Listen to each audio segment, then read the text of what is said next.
কৃষ্ণ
এতিয়া কৃষ্ণই সমস্ত গোপীসকলৰ মনত এক মহা দুখ দিয়া পিছত সেই গোপীসকলে দুখৰ মাজেৰে কৃষ্ণৰ পূজৰ চিন চাই চাই কৃষ্ণক বিচাৰিবৰ কাৰণে প্ৰযত্ন কৰিছিল।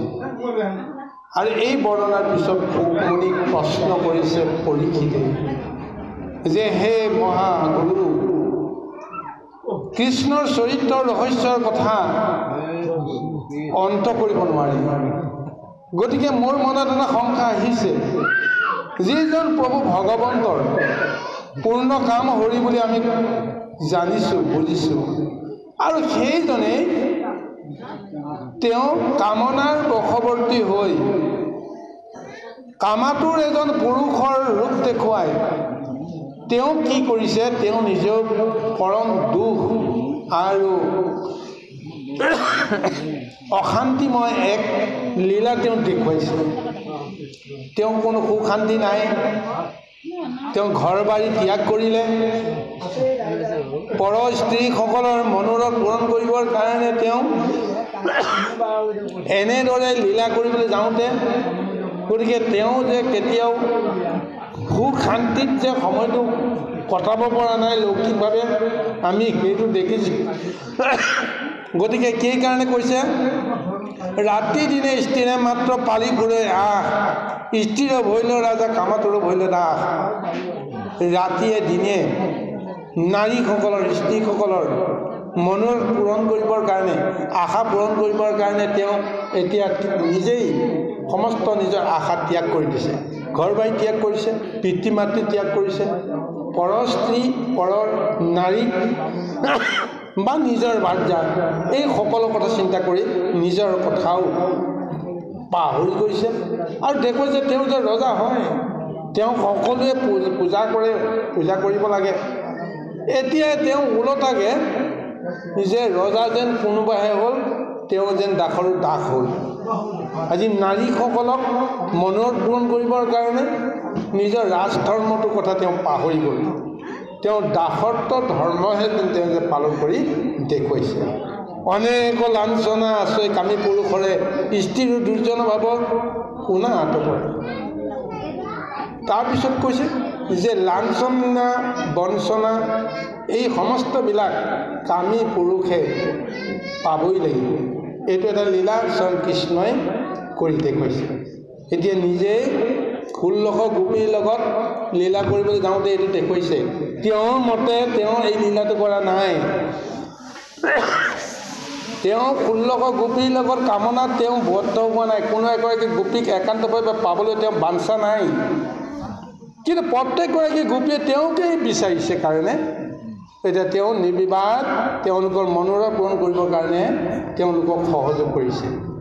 গতিকে তেওঁ কিমান নিজৰ মনৰ ভাৱৰ পৰিপন্থী কৰ্মখিনি তেওঁ কৰিবলৈ বাধ্য হৈছে। দাস এজনে চাকৰ এজনে নিজৰ মতে কেতিয়াও কোনো কৰ্মটো নকৰে। মালিকে যেনেদৰে তেওঁক দায়িত্ব দিব এইখিনি কাম কৰিবই লাগিব, তেওঁ যেনেকেই নহওক এইখিনি কাম তেওঁ কৰিবলৈ বাধ্য। তদ্ৰূপ আজি কৃষ্ণয়ো সমস্ত জীৱৰে তেওঁ গৰাকী হৈও আজি যেন তেওঁ দাসৰো দাস এনেকুৱা এটা লীলা কিয় কৰিব লগা হৈছে, এই তত্ত্বটো এতিয়া মই বুজি পাব পৰা নাই।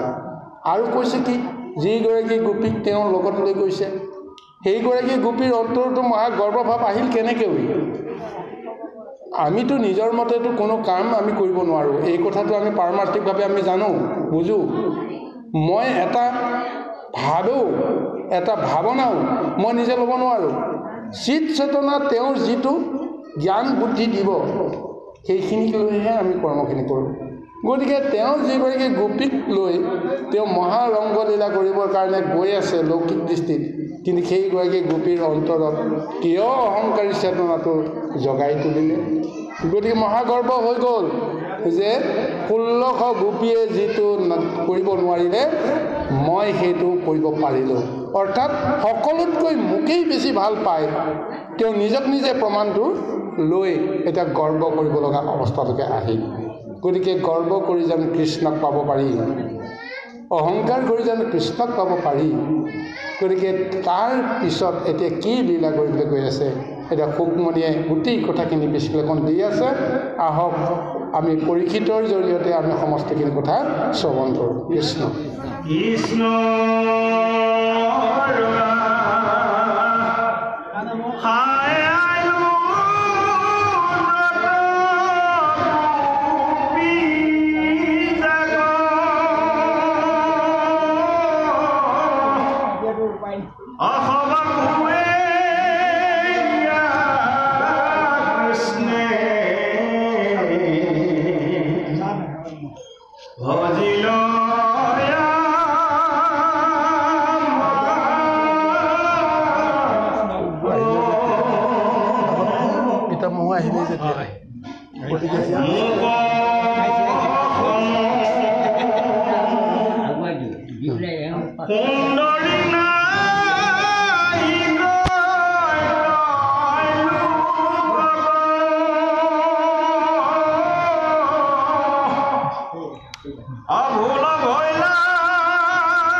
মহাদৰ প্ৰেম মাতিল কৃষ্ণক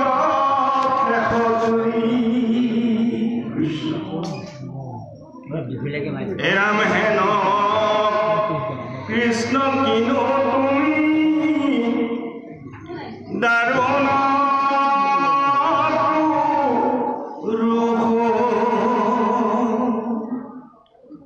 ভূমি পাৱে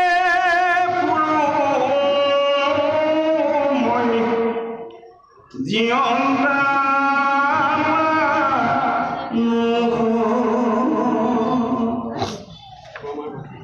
চলিবে নোৱাৰো মই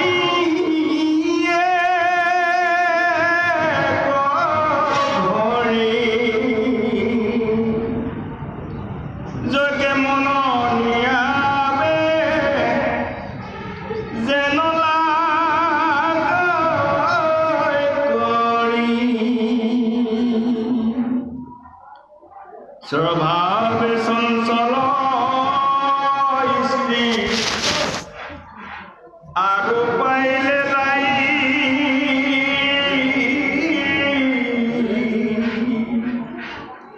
ঈশ্বৰ কৃষ্ণ তাই গণ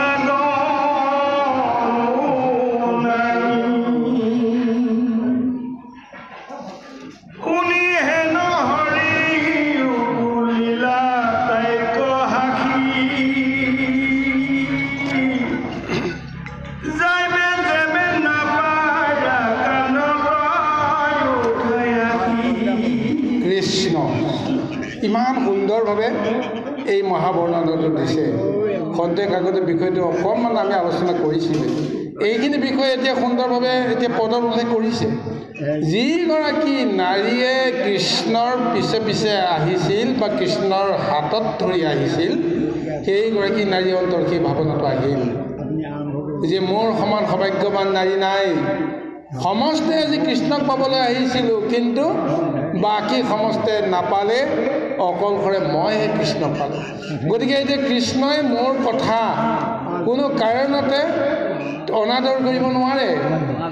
গতিকে তেওঁৰ মনত এতিয়া ভাৱ আহিল, সাধাৰণ ইষ্টিমতীৰ যিটো স্বভাৱ চৰিত্ৰ, আজি সেইটো এতিয়া প্ৰকট কৰি দিছে। যেতিয়া নোপোৱাৰ বস্তুটো পাব, মায়াৰ অহংকাৰে তেওঁ চূড়ান্ত এটা সীমাত উপনীত কৰাব, যাৰ ফলত ঈশ্বৰ হওক, গুৰু হওক বা যি ৰূপতে নহওক, সেই সমস্তকো চেৰাই গৈ যে তেওঁলোককো বশ কৰিবৰ কাৰণে সদায় প্ৰযত্ন কৰে। এতিয়া মনতে ভাবিলে যে কৃষ্ণই এতিয়া মোক নেদেখিলে থাকিব নোৱাৰে, মই নহ'লে কৃষ্ণই শান্তি নাপায়, গতিকে মই যি ক'ম তাকে তেওঁ মানিব লাগিবই। গতিকে সেইকাৰণে তেওঁ এতিয়া ঠেহ ধৰিছে যে তেওঁ এজন পুৰুষ, মই এগৰাকী নাৰী, মই অবলা নাৰী। গতিকে তেওঁৰ লগে লগে মই কিয় দৌৰিম? মোৰ দুখন ভৰি আছে, মই দৌৰি দৌৰি কিয় মই ভাগৰ যুগেৰে কিয় মই নিজৰ দেহটো অৱশ কৰিম? গতিকে লগে লগে তেওঁ কি কৰিলে? এটা নাটক কৰিলে। ভগৱন্তৰ ওচৰতোনো নাটক কৰি জানি চলিব পাৰি জানো বাৰু? কওকচোন। নাটক কৰি কি কৰিলে? লগে লগে তেওঁ পাকঘূৰণি খাই তেওঁ মাটিটো পৰি গৈ কৃষ্ণই যেতিয়া চালে, হয় তুমি কিয় পৰিলা? তেতিয়াতো কেৰাহী কৈ কৃষ্ণফালে চাই কৈছে যে তুমি মোক কি বুলি ভাবিছা? মই এগৰাকী নাৰীহে, মই এগৰাকী মানুহে। ইমান দৌৰে দৌৰি মই তোমাৰ পিছে পিছে মই যাব নোৱাৰোঁ নহয়। তুমি মোক লৈ আহিলা সমস্তৰ পৰা, তুমি টানি আজৰি মোক লৈ আহিলা, মই তোমাৰ পিছে পিছে মই আহিলোঁ, বা তুমি মোক তুমি যলৈকে লৈ যোৱা। ইমানটো দৌৰি অহাৰ পিছত মোৰ এই সাধাৰণ দেহটোক লৈ এতিয়া মই আৰু যাব নোৱাৰোঁ। গতিকে মোৰ এখন ভৰিয়ে মই কামেই নকৰা হ'ল, মই খোজকাঢ়িব নোৱাৰোঁ। এখন ভৰিয়ে মই খোজকাঢ়িব নোৱাৰোঁ, এখন ভৰিয়েতো কামেই নাই, মই মাটিতে পেলাব নোৱাৰোঁ। আজি এনেকুৱা এটা ভাও যেতিয়া তেওঁ জুৰিলে, তাৰপিছত কৈছে তুমি যলৈকে নিনিয়া, তুমি মোক কান্ধত তুলি লৈ যোৱা, তেতিয়া মোৰ আপত্তি নাই, মই আৰু এতিয়া খোজকাঢ়িব নোৱাৰোঁ। এতিয়া কৃষ্ণই এইখিনিলৈকে তেওঁ আগুৱাই লৈ গৈছে। ঈশ্বৰৰ কান্ধত উঠিবৰ কাৰণে প্ৰযত্ন কৰোঁতা নাৰীগৰাকীৰ অৱস্থা কি হ'ব পাৰে? স্বামীক বশ কৰিবলৈ বিচৰা স্ত্ৰীগৰাকীৰ অৱস্থা কি হ'ব পাৰে এই কথাটো আমি কিন্তু বাহ্যিকত আমি চাব লাগিব সাংসাৰিক তত্ত্বত আমি চাব লাগিব কাৰণ যিগৰাকী পুৰুষক আমি ঈশ্বৰ বুলি জ্ঞান কৰিছোঁ দেৱতা বুলি জ্ঞান কৰিছোঁ তেওঁৰ সেৱাৰ নামতে আমি কি কৰিছোঁ গুৰু ব্ৰাহ্মণ ভকত বৈষ্ণৱ অগ্নিক সাক্ষী কৰি আমি প্ৰতিজ্ঞা কৰি আহিছোঁ জীৱনে মৰণে তোমাৰ সেৱা কৰিয়ে মই কটাম তুমি যেন মোক অনাদৰ নকৰা তুমি যেন মোক ত্যাগ নকৰা এই অভিপ্ৰায় আমাৰ আছে কিন্তু পোৱাৰ পিছত মোৰ কথামতে তুমি চলিব লাগিব বুলিবলৈ যদি স্বামীক যদি বাধ্য কৰাব পৰা পৰিৱেশ যিগৰাকী নাৰী লয় সেইগৰাকী নাৰী কোনো দিন সুখী হ'ব নোৱাৰে এই তত্ত্বটোকে আজি ৰাসলীলাৰ জৰিয়তে আমাৰ গাহস্য সাংসাৰিক মানে নাৰীসকলক এই জ্ঞানটো দিবলৈ গৈ আছে যাক তুমি সেৱা কৰিব লাগে যাক তুমি পূজা কৰিব লাগে যাৰ চৰণত তোমাৰ ঠাই হ'ব লাগে আজি সেইজনৰ কান্ধত উঠিবৰ কাৰণে প্ৰযত্ন কৰিছা ধেমালি কথা নহয় এতিয়া চাওক এটা প্ৰশ্ন এটা আমাৰ মনত পৰিছে সংশয় এটা মনত পৰিছে ৰাম লক্ষ্মণ আৰু সীতা তিনিগৰাকীয়ে বনবাসী হৈছিল ভক্ত হনুমন্তক লগ পালে ভক্ত হনুমন্তই কি কৰিলে মহালীলাৰ মাজত ভগৱন্তক কান্ধত উঠাই লৈ ঘূৰি ফুৰিছে হয়নে নহয় কওকচোন বাৰু কিন্তু জানকী সীতাক হনুমন্তেতো কান্ধত তুলি ল'ব লাগিছিল কিন্তু হনুমন্তৰ কান্ধত সীতা উঠিবৰ কাৰণে ভাগ্য নহ'ল যেনেকেই নহ'ল এই তত্ত্বটো আমি চাব লাগিব পুৰুষ আৰু প্ৰকৃতিৰ যিটো চৰিত্ৰ এই চৰিত্ৰটো চাব লাগিব ভক্ত সি যিমানেই ভক্ত আপোনাৰ এই মায়াত নাথাকক কিয় ভক্ত আৰু ভগৱন্তৰ মাজত এক সমৰূপ থাকে গতিকে ভক্তই ভগৱন্তক কান্ধত তুলি ল'ব পাৰে